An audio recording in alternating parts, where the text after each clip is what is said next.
It is also good for the women, especially when they have their monthly periods, they lose a lot of blood. But it is also good also for the young children. We are training them on good agricultural practices, how to better plant in lines, the weeding, the disease control, and then we go up to how they can harvest.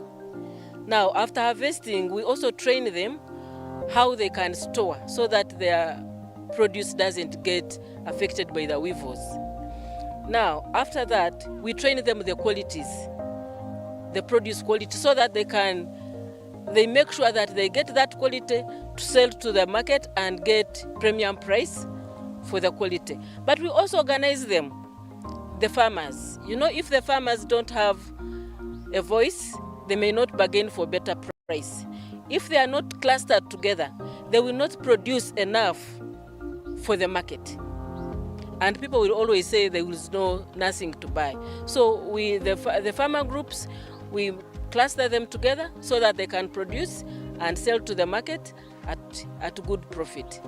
But the most important is to take farming as a business, but as a family business, so that all the family is involved, both from planning what to plant for the season, but also to use the benefits that they have got from the field. Over time, we have realized that when these people save for a reason, when they have focused saving, they will always have the money to reinvest and buy agricultural inputs to invest back into agriculture. But what has been happening is that the farmers save, and it reaches the point of sharing, and they share everything. They don't think of feeding the soil from where they have got this produce. So we are training them that when they save, they should have a package where they save specifically for agricultural reinvestment into agriculture. And indeed, at the end of the year, you find that some people have money. If you find a group with 40 million, 20 million, they can ably plan for it. So we are also training them to have seasonal production plans. What do we need for this season? What inputs do we need? And how can we get those inputs? And then we are also trying to change their mindset so that they don't only share in December or November, they share according to the season. So that during that time, they can use this money to buy their inputs to put back into their farming businesses. But we are also training them, most important, quality grain. And that's where we come in with post-harvest handling. There is a lot of issues on post-harvest handling. They should do harvesting at the right time. They should do proper drying, not on the soil, but use tarpaulins. The storage, using the hermetic storage, the PICS bags. And then there they can reduce even this, what we call the aflatoxin poison, that is causing a lot of problems to our livers and a lot of cancers coming up. So we are also trying to fight that poison that comes with poor post-harvest handling.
I'm going to take you briefly through the agronomy of beans. Beans are an important crop both for food security and income security here in Uganda, and most communities survive because of beans. What has been so challenging is that most farmers grow beans their normal way, so not much has been taught to them about the agronomic practices that they should follow if they are to earn from beans the way they should be earning. So as Sasakawa Global 2000, beans is one of our focus crops, and we promote it majorly because of food security to the farmers, but also income security. We promote a number of varieties, and right here we are planting an iron-rich variety, which is called Narrow Bean 1. So important to notice that beans require a very well-prepared seed bed of a selected site, a site that should not be so rocky, a site that should not be flooded, a site that is with good, loamy, well-drained soils. And farmers need to do proper land preparation if they are to get good results from the beans. So after proper land preparation, our beans should be planted well in lines, following a recommended spacing. Most farmers broadcast beans in their normal farming practices, but a practice we are discouraging, because when you broadcast, first of all, you use too much of the seed that would be used to plant a bigger acreage compared to when you plant your beans in line. A case in point, when you plant beans in line, you can use approximately 30 kilograms of beans per acre. But if a farmer is broadcasting beans, they can even use 3 times of the beans you use when you plant in line. So the correct spacing for beans is 50 centimeters between lines and 10 centimeters from seed to seed. We do help our farmers.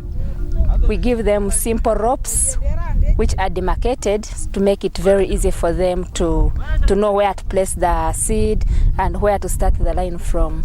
So through line planting, farmers are able to use less seed.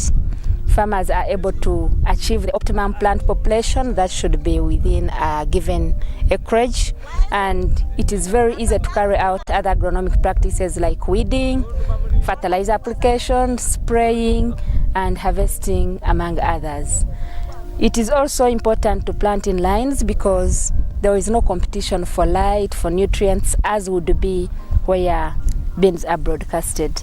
So we do very much encourage our farmers to plant the beans in lines so that they can achieve much more yield compared to when they broadcast. So it doesn't end on planting in lines. We do realize that most of our soils are depleted, so we encourage farmers to apply fertilizers, and there are different types of fertilizers. There are those that we can use at planting. For example, like now, the farmers are planting using NPK fertilizer, which is crop specific, one of the blends from grain pulse. But there are other fertilizers that can be used, including DAP, but also farmers can also use their own manure or composite. What we want is to ensure that we supplement our soil to enhance fertility. And after fertilizer application, for as long as the field was very well prepared, what the farmer needs is to now do monitoring to check the germination and ensure that weeding is done timely. For as long as the weeds have started emerging, we should not wait for the beans to flower so that we can start weeding. No. So weeding should be done timely and frequently. And after that, we can control pests using a simple pesticide, for example, cypermethrin, to ensure that our beans are not affected by pests like flies. And we also encourage our farmers to keep monitoring their fields, because when, for example, it rains so much, beans are very susceptible to fungal infections. So we do encourage farmers, especially at podding stage, they should be able to apply some fungicide to ensure that the pods do not rot or fall out. And after that, the farmer will just wait to harvest and enjoy the returns from the field. So beans are really not a complicated crop. All we need is just to take a little care of them, and then we reap from our benefits.